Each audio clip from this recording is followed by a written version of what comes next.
Come and hear, all ye that fear God. So yung iniimbita mo, yung tinatawag mo na magkaroon sila ng attention sa iyo, yung may takot sa Diyos, naniniwala sa Diyos. So, yan, ibigay mo yung salita. Anong sasabihin mo? I will declare what He hath done for my soul. Sa buhay natin, hindi pwede na you have nothing to declare what God has done to your soul. Hindi pwede na wala kang alam anong ginawa ng Diyos sa buhay mo, sa kaluluwa mo. Wala kang acquaintance, wala kang knowledge. Hindi po pwede yun. You are not therefore true Christian. You are not therefore true saved if you don't know how to declare it. Kailangan marunong ka. Alam mo, kasi experience mo yan eh. Naranasan mo yan sa buhay mo, what God had done to your soul. So tayo na mga anak ng Diyos, let us therefore promote what God hath done to you, what God hath done to us. I-promote natin yan, i-declare natin yan. And I will declare what He hath done for my soul. So, basahin natin. Basahin natin ano ang dapat natin ipaalam. Psalms 34:11. Praise the Lord. Come, ye children, hearken unto me. I will teach you the fear of the Lord. Yan. The most beneficial, the most precious, and the most, we could say, effective between God and man is you fear God or you reverend God. Yan ang pinakamalaki. Kasi nung una, binastos ang Diyos ni Lucifer eh. Di ba? Pagbabastos yun ni Lucifer sa Diyos. Biruin mo yan. You let God kneel down before you. Di ba? Pangbabastos yan. Sa buhay naman ni Adam and Eve, di ba? Disrespectful yung kanilang ginawa. They never take heed what God asked them to do. Tapos doon pa sila naniwala sa kaaway ng Diyos. Di ba? Disrespectful yan. Ungrateful. O kaya, napaka-importante na turuan natin ang sarili natin at ang mga tao to fear God, to respect God, to obey God, to believe God, to submit ourselves to God. Yan ang napaka-mahalaga. Tingnan mo yung mga bata na mayroong respect sa parents, may takot sa parents, not necessarily they are being scared or frightened, but yung fear na sinabi dito, yung bang fear na may respect ka. Come, ye children, hearken unto me. I will teach you the fear of the Lord. This is the we could say, the highest character, the highest behavior, the highest attitude that you can show to your God. Fear God. Amen? Praise the Lord. Kaya kung hindi natin gagawin ito, baka maging katulad tayo kay Lucifer, maging katulad tayo sa mga tao na binaha ng Diyos, mga taong sinunog doon sa Sodom and Gomorrah, sa unang parents natin na si Adam at si Eve. Subukan natin. Kung hindi ba mangyari din sa atin, nangyari sa kanila. Wala silang takot sa Diyos eh. They never reverend God. Hindi nila nirespeto ang Diyos. Kaya napaka-essential itong takot sa Diyos. Godly fear, kumbaga pa, ituro natin ito. I-practice natin ito at ituro natin ito sa mga tao. Then, after that, we can also show to the people of the world how God is terrible. Dapat malaman ng mga tao yan. Minsan, ang mga tao hindi alam. Yung mga tao nga iba ngayon, nakalimutan nila na may kamatayan sila. Ang mga tao ngayon, hindi nila alam, temporary lang sila sa sanglibutang ito. Kung makapagsalita sila, akala mo, Diyos na sila, napakayabang nila. So dapat malaman din ng mga tao ang limitation ng kanyang sarili para mag-take refuge siya sa Diyos for His eternal benefits. Kaya napaka-importante na turuan ng mga tao, matakot sa Diyos at sabihin sa kanila that God is terrible. Hindi ba terrible yan nung nag-disrespect si Lucifer, sumama pa yung 1/3 of angel, na-convince pa niya? Hindi ba yan terrible na parusahan ka na walang hanggan? Di ba that is terrible? So basahin natin. Psalm 66 verse 5. Praise the Lord. Come and see the works of God. He is terrible in his doing toward the children of men. Yes, terrible. Kapag sinabing terrible, kilabot, don't play a fool in His presence. Huwag kang magbiro-biro, huwag kang mag-isi-isi. Kaya kahapon, mayroong nag-contact sa akin. Meron tayong membro dyan sa Dahican na ang tagal nang nag-backslide. Mag-asawa o magpamilya. Nung inimbita ako doon sa Thanksgiving o magbigay ng Word of God, bago mag-New Year, December, after I preach the Word of God, kasi maraming nakinig sa mga bahay-bahay. Aside na puno yung mga upuan dyan, naghakot pa sila ng mga benches from their houses, inupuan ng mga tao. Yung mga tao na kalapit dyan sa bahay na visible ka sa kanilang bintana o sa kanilang terrace o sala, nakinig sila. Nung tapos ng service, uwian na kami, may nag-invite sa amin, Pastor, magkape muna kayo sa bahay. Sabi ko, sige, opportunity na ito. Sabi ko, sino yung nag-invite? Pastor, si Brad So-Inso yan, hindi ko lang sabihin pangalan. Ano yung status niyan? Ugay na nawa kasimba, Pastor. Sige, dawato na ito invitation para ma-revive sila. So doon, nagbigay ako ng advices sa kanila. Dating holy place, ha? So, the following day, sumimba siya. Tapos nag-pledge na siya na magbalik na siya. Ngayon, nag-text sa akin.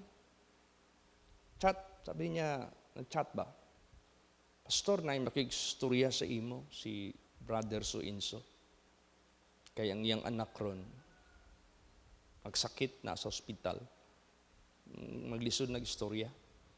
Taas kayong kalintura niya. Ingon sa doktor, UTI o ulcer. Gusto makigistorya sa imo. During that time, I was in my dinner. Kahapon lang yan. Sabi ko, okay, sabihin mo, tapos kong kain. Tawagan niya ako. Maya-maya tumawag na. Pwede na bang tumawag? Sige, tawag. Sabi ko sa kanya, nagpadayon ka ba sa imong gipanumpa kay Jesus? Balik na ka. Ay, katulang yung naakadre ni simba ko. Sabi ko, disobedience to His pledge to God. Sabi ko, ayaw pag binuang, sa imuhang panumpa, dili ako ang gipanumpaan nimo. Di pod ako muayo sa imong anak. Kung gusto ka maayo ng imong anak, dikto ka sa Dios mangayog pasaylo. Tumana imong panumpa niya, ayaw pag yaga-yaga. Tawagi ko og fix na imong huna-huna. Tawag ka usab. Huna-huna usab pag-ayo. Basta ayuha kung gusto kag milagro sa Dios. Patay. Dawin na kami papuntang haya dyan sa Anghel para mag-preach. Hindi nagtagal. Tumawag ka agad. Nag-park na lang kami dyan sa may deka. Sabi ko, kumusta man? Sa aming mong final decision. Pastor, decide na ko. Sige ha, inulsol ka kinasing-kasing. Video hida yung mga anak ba? Nakahiga, lalaki, 15 years old. Kung saan na, may istorya pa na. May istorya man pero dugay kayo mo, natubag, laging ba, nakalag kung sa cellphone pa. Serious na yun. So, sige, ampo ta. Ngayog pasaylo kay Jesus. Ayo yagayan Diyos. Dili mo sa ako. Dili mo sa ako nagmanumpa dito ta sa langit. So man na importante. Nang tao deal with God with reverence. Respetuhan Diyos. Praise the Lord. Kadlo kay ang Diyos man pinaka-essential nga manner or behavior or attitude towards God. God is terrible eh. Imagine that God is terrible. Tapos na pa isa si Brother So-Inso pod. Ngayo na pod siya og kuan, ampo. Kumusta maning tawagan ako ang pastor sa Dahican. Kung kinsa na manawag sa akong mga membros Dahican, dito po ko mutawag sa pastor. Mao ginahon akong kontak. Sa maning status ani nga nag-request sa ako. Kabalo ba ka sa status? Yes, pastor, dugay na naway simba-simba. Gusto na magpaampo, pastor. Ako'y apagtuon sa balay. Akong gihangyo, diri mo anhi sa simbahan. dili ako yung maagto ninyo, magpaubos mo. Kahina sila, pastor. Okay, good. At least kabalo ko unsay step. Oto, medyo hait-hait ang akong advice. Nagpaubos man. So, muna sa ato ang kinabuhi, dili basta-basta. Tudluan gyud nato ang tao matakot sa Dios. Amen? Kay mo gyud ay attitude nga dapat natong ipakita sa Dios kay God is terrible eh. Terrible kayo ang Dios. Nya karon kung nandito ka na sa paglilingkod sa Dios, huwag mo ikahiya ang Dios. Declare His works to your soul. I-testimony mo paano ka nililigtas, tinuruan, sinangtify, ginabayan, binago, lahat.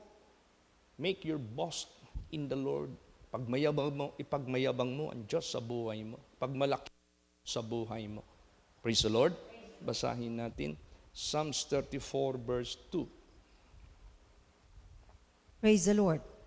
My soul shall make her boast in the Lord. The humble shall hear thereof and be glad. Yes. Pag pinagmamalaki mo ang Diyos sa buhay mo, yung mga proud, ayaw, hindi masaya yun. Because they don't believe what you are saying. Pero yung mga humble, masaya yun. Bakit? It suits to their mentality. Basta humble ka, mag-testimony ka about God, masaya yan sila. Kasi nakatugma yan sa kanilang espiritu. Kaya the humble shall hear thereof and be glad. Masaya sila. Mapansin nyo, magsalita kayo sa harapan ng tao, may mga proud dyan, may mga hindi naniniwala, tapos magsalita ka, di ba iba ang reaction nila? Parang magigrieve yung spirit mo. Lalo't na ang Diyos. Pero kung makita kang mga tao na humble, may takot sa Diyos, naniniwala sa Diyos, magsalita ka, masaya sila, masaya ka rin. So, patuloy lang tayo, maghayag. Now, ano nga ba talaga ang ginawa ng Diyos sa kaluluwa mo? What God or what Jesus did to you, to us. Basa. You should know that. 1 Timothy 1:15 hanggang 16. Praise the Lord. This is a faithful saying and worthy of all acceptation, that Christ Jesus came into the world to save sinners, of whom I am chief. Howbeit, for this cause I obtain mercy, that in me first Jesus Christ might show forth all long-suffering, for a pattern to them which should hereafter believe on Him to life everlasting. Yan ang ginawa ng Diyos sa buhay mo. This is a faithful saying, worthy of all acceptation, that Christ Jesus came into the world to save sinners, of whom I am chief. Isa siya doon. Sa mga makasalanan na niligtas ng Diyos. Howbeit, for this cause I obtained mercy, that in me first Jesus Christ might show forth all long-suffering. Grabe yung long-suffering ng Diyos o ni Kristo kay Paul. Ang dami niya munang nagawa na mga pagpipersecute, pero hindi kaagad siya pinuksa ng Diyos. Long-suffering ang Diyos tayo. Kung gaano tayo kasama, gaano tayo makasalanan, karumi sa harapan ng Diyos, long-suffering ang pinakita ni Kristo sa atin. Hindi niya tayo pinuksa, hindi niya tayo kaagad-agad patay. Long-suffering. For a pattern. Kung long-suffering ang Diyos sa atin, long-suffering din yun sa ibang tao. Kaya hindi ka pwede na dali-dali mo ng tao nga magbag-o. Ikaw gani, sa unang panahon, gahi-gahi po ka. Pero ngano karon nabag-o man ka. Kaya ang long-suffering ni Kristo, iyang gihimo nimo. So we must have also same dealing with others nga mutuo pa sa Dios. Dapat we have the long-suffering. Di kay hukman dayon nimo, i-reject dayon nimo, imo dayong ayaw. Let us follow after the dealing of God to us. Ato po nang himuon sa iba, ang long-suffering. Amen? Praise the Lord. For a pattern, you know what is pattern? You know the so-called, bitang cutter? Balo mo yung cutter sa sastre. Ang ginahimo sa sastre, kanang cutter, mo na yung musukod sa imuhang lawas, ipahimo kag Amerikana o coat. Sukdan imong shoulder, sukdan ang imong circumference sa imong dere, circumference dere, waistline, ang length, tanan-tanan na. Pag human na nagsukod, nalista na, magkuha na sila og Manila paper, digto nila na himuan og pattern. Drawing na tanan, purma na sa imong ipatahi. Nadigto ang length, ang width, ang circumference sa imong lawas. Pag human na,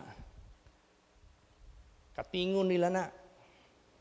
Kay mao na nang himuong pattern sa pag-cut digto sa tela na. Perfect. Kay naay pattern. So ang pattern sa Dios sa pagluwas sa ato, long suffering niya. For a pattern digto sa uban nga maluwas pa sa future. Praise the Lord. So mo na ato ang dapat sabton unsay gihimo sa Dios sa imo. Long suffering. Mao pud na imong ipasabot sa uban. Napod tay long suffering, napod tay patience pag-deal sa uban kay mao nay pag-deal sa Dios kanato. For a pattern to them which should hereafter believe on Him to everlasting life. Praise the Lord. So napaka ng Diyos, napaka patient, yung patience niya, grabe, hindi basta-basta. Kaya dami tayong ma-declare. Alam mo si Paul, why Paul became effective missionary? Because he used to tell his life testimony, what God hath done to him. Living testimony. Ganun, effective yan. Kaya nga ang unang verse natin, I will declare what God hath done to my soul. Amen? I-declare mo yan. Huwag mo yang ikahiya. Basahin natin. 1 John 1:3. Praise the Lord. That which we have seen and heard declare we unto you, that ye also may have fellowship with us. And truly our fellowship is with the Father and with His Son, Jesus Christ. Yan. Minsan, nag-service kami kagabi dyan sa Puninaria sa Anghel. Sa agaw ko na si Lisa na nagpasaway na. So, binigay ni Lord Jesus Christ na message, bago tayo mamatay, maghanda tayo. Kailangan sinless ka na, spotless ka na walang makagawa sa atin yan. Ang Diyos lang. Ito, ang Diyos. Dito tayo makasalamin. Alam mo na spotted ka, sinful ka, dahil sinasabi ng salita ng Diyos, huwag mong gawin, tapos ginagawa mo. So you discover yourself as transgressor. You have a chance to be forgiven. You have a chance to repent and to stop it. Then kung ano yung pinapagawa ng Diyos, pagbasa mo at ginagawa mo, so ibig sabihin yan, you are sinless, faultless already. So, you must have fellowship with this. Pag sinabing fellowship, someone is talking to you and you are talking to that person. Fellowship. Pag sinabing fellowship, fellow, magkasama, meron kayong conversation, meron kayong paghayagan sa inyong damdamin, meron kayong sharing sa mga kabigatan sa buhay o kasayahan man sa buhay. Kaya ang pinaka-effective na fellowship natin sa physical yung pag-aasawa natin. Yung misis mo, doon mo itapat lahat ang burden mo para kung sakaling kailangan mo ng tulong, ang misis mo ang mag-comfort sa iyo.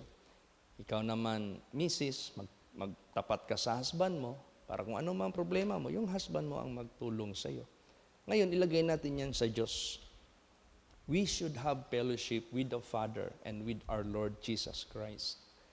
With the Father, which is the Word of God, with our Lord Jesus Christ through His example. Dapat meron tayong fellowship with them. Isaragod yan sila. Different function and different purpose. Praise the Lord. So, dapat meron tayong fellowship. So, what is fellowship? Conversation. You talk to God through prayer. God will talk to you through His words. Ikaw, how do you talk to others? Through your words. So, Talk to God by your words in prayer. Let God talk to you through His words by hearing and reading the Word of God. So dapat meron kang fellowship with Him. Kaya sinabi dito, that which we have seen and heard declare we unto you, that ye also may have fellowship with us. And truly our fellowship is with the Father and with His Son, Jesus Christ. What they have seen, what they have heard from God, from our Lord Jesus Christ. Nakita nila, narinig nila, gishare nila para sila maniwala, magkakaroon din ng fellowship. So our fellowship altogether shall be unto the Father and unto our Lord Jesus Christ. Hindi pwede na wala tayong fellowship sa Kanya. Ay ito, this is like fellowship. Praise the Lord.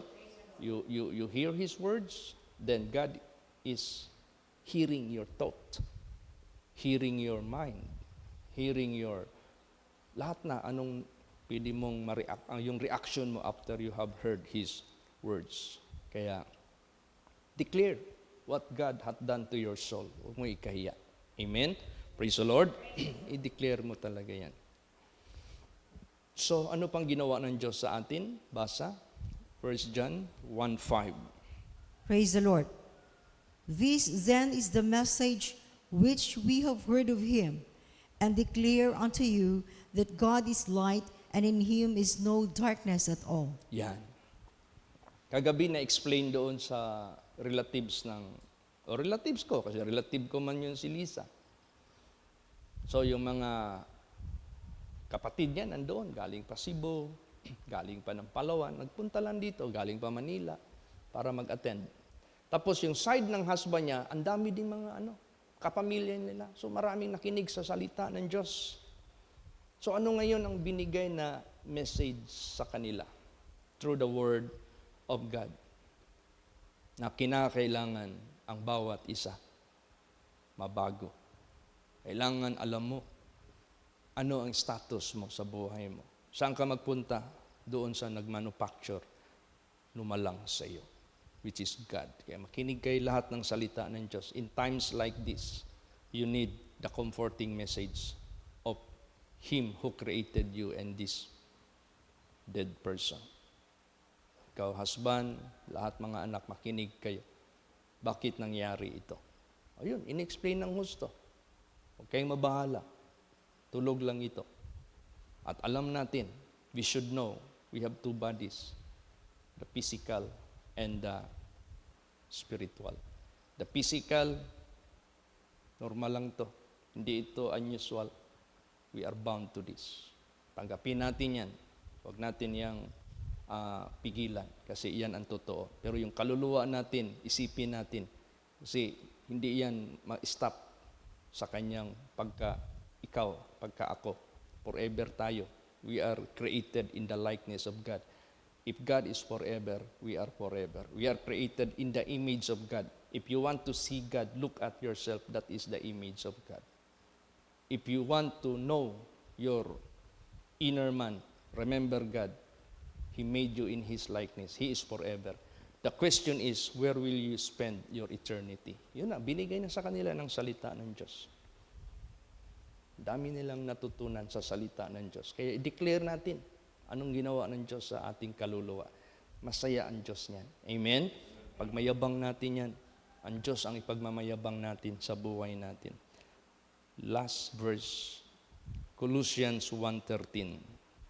Praise the Lord, who hath delivered us from the power of darkness and hath translated us into the kingdom of His dear Son. See? Praise the Lord. Meron tinatawag na relocation of destination. Merong transformation of our being.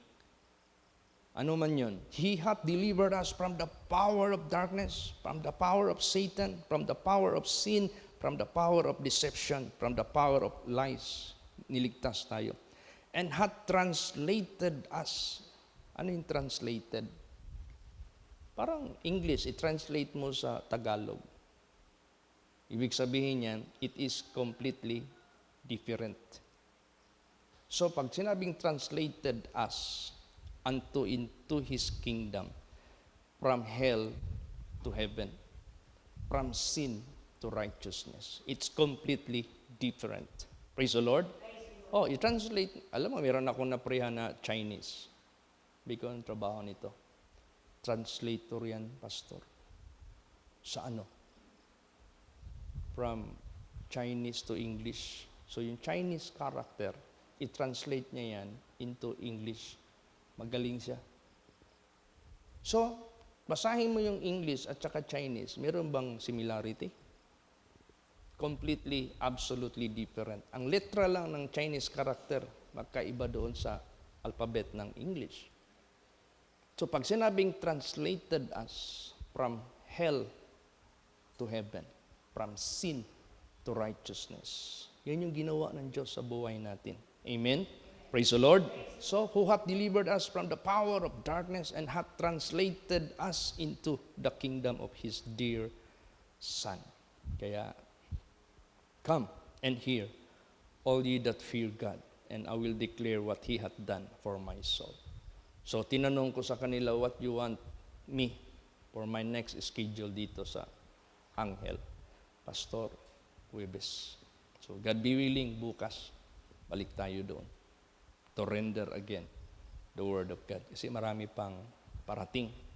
So, marami akong na-fellowship sa gabing iyan. And I am bound to visit them dito sa LA, Los Amigos. May mga problema din sila. Sabi ko, sige, give me your contact number. I will visit you in your residence and pray for your problem. Ang problema nila about sa lupa. Sige, pray natin yan. With God, nothing is impossible. Basta nasa karapatan lang kayo, nasa katarungan lang kayo. Legal lang tayo, huwag lang yung illegal. Kaya to God be the glory. Marami pa tayong madadala ng mga kaluluwa sa Panginoon Diyos by telling them what God hath done to you. Praise the Lord. Magsitayo po ang lahat. Let us all pray. Hallelujah. How great thou art, O Lord my God. Maraming salamat po, Panginoong